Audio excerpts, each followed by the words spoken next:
ജൈവവളത്തോടൊപ്പം രാസവളങ്ങളും കൃത്യതയോടെ ചെയ്താൽ മാത്രമേ ചെടികളിൽ നിന്ന് പൂർണ്ണമായ ഉൽപാദനം ലഭിക്കുകയുള്ളൂ എന്ന ശാസ്ത്രീയ കൃഷിക്കാരുടെ ജൈവകൃഷി വാദത്തോട് യോജിക്കാതെ മണ്ണിനെയും ചെടികളെയും സംരക്ഷിച്ച് നാടൻ കൃഷിയിലൂടെ മികച്ച വിളവ് ഉറപ്പാക്കുന്ന ജൈവ കർഷകനാണ് മൂന്നാറിനടുത്തുള്ള മാങ്കുളം വേലിയാമ്പാറയിലെ കോയിക്കര KA സേവ്യർ. ഈ കാലഘട്ടത്തിൽ ചെലവും ബുദ്ധിമുട്ടുകളും കണക്കിലെടുത്താൽ നാടൻ രീതിയാണ് കർഷകന് ലാഭം.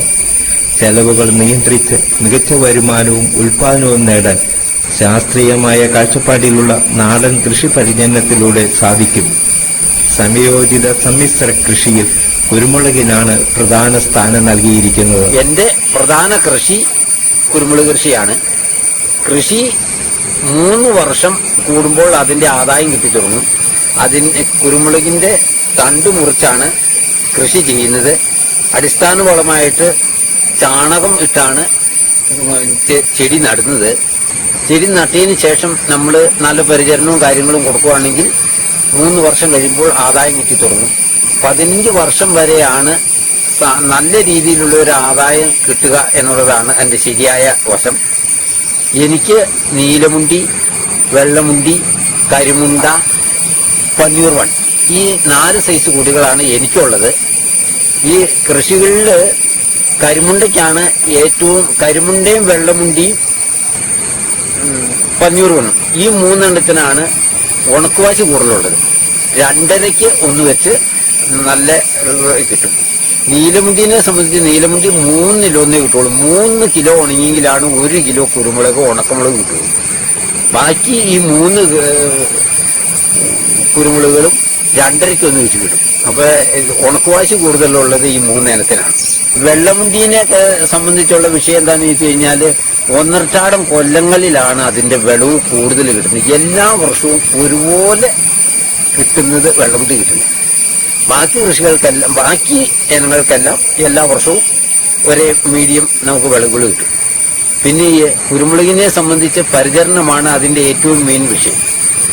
സമയാസമയങ്ങളിൽ അതിന്റെ പൊടി മരത്തേല്, താങ്ങുമരത്തേല് കെട്ടിക്കൊടുക്കുക. അതുപോലെ തന്നെ വളങ്ങൾ സമയത്ത് ചെയ്യുക. പിന്നെ ഞാൻ വേപ്പുമണ്ണാക്കും അത്യാവശ്യത്തിന് കുരുമുളകും ചെയ്യാറുണ്ട്. ചാണകം കൂടാതെ വേപ്പുമണ്ണാക്കും ഇട്ടുകൊടുക്കും.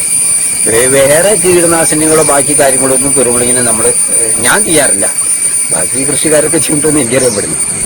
ഇടവിള എന്ന നിലയിലും വിഷമില്ലാത്ത ഭക്ഷ്യവസ്തു ഉണ്ടാക്കുക എന്ന രീതിയിലുമാണ് പച്ചക്കറികളുടെയും കിഴങ്ങുവിളകളുടെയും ഉൽപാദനം. പ്രധാനമായും വീട്ടാവശ്യത്തിന് മാത്രമാണ് ഇവ ഉൽപ്പാദിപ്പിക്കുന്നത്. കൂടുതലുള്ളത് മാർക്കറ്റിൽ വിൽപ്പന നടത്തുന്നു. ഞങ്ങൾ പച്ചക്കറി കൃഷി ചെയ്യുന്നത് വീട്ടാവശ്യത്തിനാണ്. കൂടുതലുണ്ടായാൽ വിപണിയിൽ കൊടുക്കും എന്നുള്ളതാണ്. പാവല്, ബീൻസ്, പയറ്, ചീനി, വെണ്ട, വഴുതന, ഈ കൃഷികളെല്ലാം ഞങ്ങൾക്കുണ്ട്. ഈ കൃഷികൾ ഞങ്ങൾ കീടനാശിനികളൊന്നും ഉപയോഗിക്കാതെ തന്നെ ചാണാനും ചാരവും മാത്രം ഉപയോഗിച്ച് ചെയ്യുന്ന കൃഷികളാണ്. ഈ കൃഷികൾ ചെയ്തതിനു ശേഷം കൂടുതലുണ്ടാവുന്ന സാധനങ്ങൾ വിപണിയിൽ എത്തിച്ച് കൊടുക്കും. വളരെ ചെലവ് കുറഞ്ഞ രീതിയിൽ കർഷകന് മികച്ച വരുമാനമുണ്ടാക്കാൻ കഴിയുന്ന ഒരു സുഗന്ധവിളയാണ് കൊക്കോ. 1500-ൽ പരം തൈകളാണ് ഈ കൃഷിയിടത്തിൽ ഉള്ളത്. കൊക്കോ കൃഷിയെ സംബന്ധിച്ച് പറയുമ്പോൾ ചെലവ് വളരെ കുറഞ്ഞൊരു കൃഷിയാണ് കൊക്കോ കൃഷി. ജൂൺ ജൂലൈ മാസങ്ങളിലാണ് ഇതിന്റെ ആദായം ഏറ്റവും കൂടുതൽ കിട്ടുന്നത്. വളരെ പണി കുറഞ്ഞ ഒരു കൃഷിയാണ് കൊക്കോ.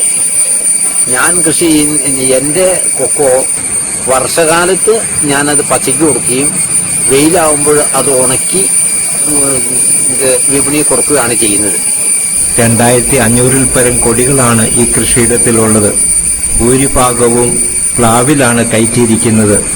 500-ൽ പരം പ്ലാവുകൾ കുരുമുളക് കയറ്റുന്നതിനായി നട്ടുപിടിപ്പിച്ചിട്ടുണ്ട്. പ്ലാവിൽ നിന്നുള്ള ചക്ക വിറ്റ് 10,000 രൂപയിൽ കുറയാതെ എല്ലാ വർഷവും ഈ കർഷകന് ലഭിക്കുന്നുണ്ട്. കർഷകനെ സംബന്ധിച്ച് ഒരു കൂടുതൽ വരുമാനം എന്നുള്ളതാണ് പ്ലാവ് കൃഷി. പ്ലാവേല് കുടി നടുകയും ചെയ്യാം. അതുപോലെ തന്നെ ചക്ക നമുക്കൊരു കൂടുതൽ വരുമാനം ഉണ്ടാക്കുന്ന ഒരു കൃഷിയാണ്. ഇന്ന് ചക്കയ്ക്ക് കേരളത്തിനും പുറത്തും വളരെ വിപണന സാധ്യതയുള്ള ഒരു കൃഷിയാണ്. എനിക്ക് ഏതാണ്ട് ഒരു 500-ഓളം ഈ പ്ലാവുണ്ട്. ഈ പ്ലാത്തേല് മൊത്തമായിട്ട് കുരുമുളക് കൃഷിയുണ്ട്.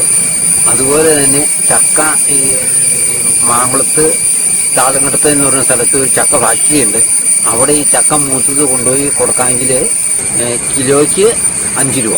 അപ്പോൾ കിലോയ്ക്ക് 5 രൂപയാകുമ്പോൾ 20 കിലോയുള്ള ചക്കയൊക്കെ ഉണ്ടാകുമ്പോൾ 25-100 രൂപ ഒരു ചക്കയ്ക്ക് കിട്ടും. സാധാരണയൊക്കെ കിട്ടുന്ന ഒരു ഇതുണ്ട്. അപ്പോൾ അങ്ങനെ വരുമ്പോൾ ചക്കയിൽ നിന്ന് എനിക്ക് നല്ല വരുമാനം ഒരു വർഷത്തിൽ കിട്ടുന്നുണ്ട്. അതൊരു കൂടുതൽ വരുമാനമാണ്. 7.5 ഏക്കർ വരുന്ന കൃഷിയിടത്തിലെ സുഗന്ധവിളകളിൽ പ്രധാനിയാണ് ജാതി. നാടൻ ഇനത്തിൽപ്പെട്ട ജാതി മരങ്ങളാണ് ഈ കൃഷിയിടത്തിലുള്ളത്. പ്രതിവർഷം 25,000 രൂപയ്ക്ക് മുകളിൽ വരുമാനം ലഭിക്കും. ഇതിനെ സംബന്ധിച്ച് ഏറ്റവും വരുമാനമുള്ള ഒരു കൃഷിയാണ്.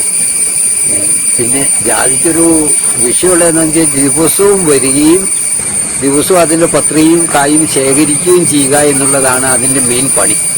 അത് എനിക്ക് തോന്നുന്നു കൃഷിക്കാരായ ആൾക്കാരുടെ പിള്ളേരെ കൊണ്ട് ആ പണി ചെയ്യിച്ച് അതൊരു മാതൃകയാക്കണം എന്നുള്ള അഭിപ്രായം എനിക്കുണ്ട്. കാരണം എന്താ വെച്ച് കഴിഞ്ഞാൽ പിള്ളേർക്ക് ഒരു നിശ്ചിത സമയം പഠിക്കുക, നിശ്ചിത സമയം കളിക്കുക, നിശ്ചിത സമയം കൃഷിയിൽ ഏർപ്പെടുക എന്നുള്ള രീതിയിൽ രാവിലെയോ വൈകുന്നേരമോ പിള്ളേരെ നമ്മുടെ കൃഷിസ്ഥലത്ത് ജാതിത്തോട്ടത്തിൽ ഇറക്കി ജാതിക്കായും ജാതിപത്രിയും പറത്തിക്കൊണ്ടുവരാനുള്ള ഒരു ചെറിയ പണി. അങ്ങനെ പിള്ളേര് കാർഷിക മേഖലയിലേക്ക് കടന്നു വരണം എന്നാണ് എൻ്റെ ഒരു അഭിപ്രായം. അതിരുകളെ സംരക്ഷിക്കുന്ന രീതിയിൽ കാപ്പി കൃഷിയും ഇവിടെയുണ്ട്. ത്തിനും പാലിനുമായി പശുക്കളെയും ആടുകളെയും മറ്റും വളർത്തുന്ന ഈ കർഷകൻ കാപ്പി ചെടികൾക്ക് വലിയ പ്രാധാന്യം നൽകിയിട്ടില്ല. വീടിന്റെ അതിരിനോട് ചേർന്നാണ് പലതും നട്ടിരിക്കുന്നത്. കാപ്പി കൃഷി എന്ന് പറയുന്നത് നമ്മുടെ കൃഷിഭൂമിയുടെ വേസ്റ്റായ സ്ഥലങ്ങളിൽ കൃഷി ചെയ്യുന്നതാണ് കാപ്പി കൃഷി. കല്ലുകള്, പാറക്കെട്ടുകള്, അതുപോലെ തന്നെ അതിർത്തികള്, അങ്ങനെയുള്ള സ്ഥലങ്ങളിലെല്ലാം കൃഷി ചെയ്യുന്ന ഒരു കൃഷിയാണ് എന്റെ കൃഷി രീതി. ബാക്കി കാപ്പിത്തോട്ടങ്ങളും ബാക്കിയുള്ള ഹൈറേഞ്ച് മേഖലകളിൽ അല്ലെങ്കിൽ വയനാട് ജില്ലകളിൽ കൃഷിയായിട്ട് തരുന്നു പോകുന്നു. പക്ഷെ ഞാൻ ചെയ്യുന്നത് അങ്ങനെയല്ല. ഞാൻ ഈ കുരുമുളകും കൊക്കോയും ബാക്കി കൃഷികൾ ചെയ്യാൻ പറ്റാത്ത സ്ഥലങ്ങളിൽ ചെയ്യുന്ന ഒരു കൃഷിയാണ് കാപ്പി. 6 ക്വിന്റലിൽ കൂടുതൽ കുരുമുളക് ഉൽപ്പാദിപ്പിക്കുന്ന ഈ കൃഷിയിടത്തിൽ കൂവയ്ക്ക് പ്രധാന സ്ഥാനമാണുള്ളത്. ഒരു പരിചരണവും കൂടാതെ വെറുതെ കിടക്കുന്ന സ്ഥലങ്ങളിൽ കൂവ നട്ടുപരിപാലിക്കുന്നു. വിളവെടുപ്പ് സമയത്ത് ഇവ പറിച്ചെടുത്ത് പുഴുങ്ങി ഉണക്കിയെടുത്താണ് വിൽപ്പന നടത്തുന്നത്. അങ്ങനെ ചെയ്യുമ്പോൾ കൂടുതൽ വില ലഭിക്കുമെന്ന് ഈ കർഷകൻ പറയുന്നു. എല്ലാ വർഷവും കൂവ ഞങ്ങള് വിളവെടുക്കുകയും അതിന്റെ ഒരു കണങ്ങ് ആ പറിക്കുന്ന കുഴിയിൽ തന്നെ ഒരു കണങ്ങിട്ടാക്കുകയും പിറ്റേ കൊല്ലം അത് വീണ്ടും പറിക്കുകയും അത് ഞങ്ങൾ പുഴുങ്ങി ഉണങ്ങിയാണ് വിപണിയിൽ എത്തിക്കുന്നത്. ഈ കൊല്ലം ഇപ്പോൾ ഞാൻ വിറ്റുകൊണ്ടിരിക്കുന്നത് ഒരു കിലോയ്ക്ക് 90 രൂപ, ഉണങ്ങിയ കൂവയ്ക്ക് 90 രൂപ റേറ്റിനാണ്. 35 വർഷമായി കൃഷിയിൽ സജീവമായി നിൽക്കുന്ന സേവ്യർ പാരമ്പര്യമായ കൃഷി അറിവുകളെ തന്റേതായ രീതിയിൽ ചിട്ടപ്പെടുത്തി തനി നാടൻ കൃഷിരീതിയാണ് സ്വീകരിച്ചിരിക്കുന്നത്. ഇതിലൂടെ വലിയ വരുമാനങ്ങൾ ഒന്നും തന്നെ ഇല്ലെങ്കിലും സന്തോഷവും സമാധാനം നിറഞ്ഞ നല്ലൊരു ജീവിതം നയിക്കുവാൻ കൃഷി സഹായിക്കുന്നുണ്ടെന്നാണ് അദ്ദേഹത്തിന്റെ അഭിപ്രായം. കോവിഡ് പോലെയുള്ള മഹാമാരി വന്നപ്പോഴും കർഷകനെ ആശ്രയിക്കണം, കാർഷിക വൃത്തിയിലേക്ക് ജനങ്ങൾ തിരിയണമെന്നുള്ള മന്ത്രിമാരും ഭരണകൂടവും എല്ലാം പറഞ്ഞൊരു സമയമാണ് ഇപ്പോഴ്. കൃഷിക്കാരനെ സംബന്ധിച്ച് എനിക്ക് തോന്നുന്നു എന്ത് വിഷയങ്ങൾ വന്നാലും അവന്റെ പശു, ആട്, കൃഷി രീതികൾ എല്ലാമായിട്ട് ഫോറിൻ രാജ്യങ്ങളിലെല്ലാം അവിടുത്തെ ജോലികളെല്ലാം ഉപേക്ഷിച്ച് ഇവിടെ വന്നവരും കാർഷിക മേഖലയിലേക്ക് തിരിഞ്ഞു. കൃഷിക്കാരനെ സംബന്ധിച്ചും കൃഷിയിലേക്ക് തിരികെ എന്ന് സംബന്ധിച്ച് അവന് പണി ഒരിക്കലും പോകില്ല എന്നുള്ള അഭിപ്രായക്കാരനാണ്. വേറെ എല്ലാ ഏത് പണി വന്നു കഴിഞ്ഞാലും ഏതെങ്കിലുമൊക്കെ രീതിയിൽ അവന് ഇത് നഷ്ടപ്പെടും. കൃഷിക്കാരനെ സംബന്ധിച്ച് അത് നഷ്ടപ്പെടില്ല. അല്ലെങ്കിൽ വല്ല പ്രകൃതി ദുരന്തങ്ങളും ഒക്കെ ഉണ്ടായി കഴിഞ്ഞു കഴിഞ്ഞാലാണ് അവനൊരു ബുദ്ധിമുട്ട് വരുള്ളൂ. അല്ലെങ്കിൽ അവനെ സംബന്ധിച്ച് ഏത് സമയത്തും പിടിച്ചു നിൽക്കാനുള്ള ഒരു ഉപാധിയാണ് കൃഷി എന്നുള്ള അഭിപ്രായമായി എനിക്കുള്ളത്.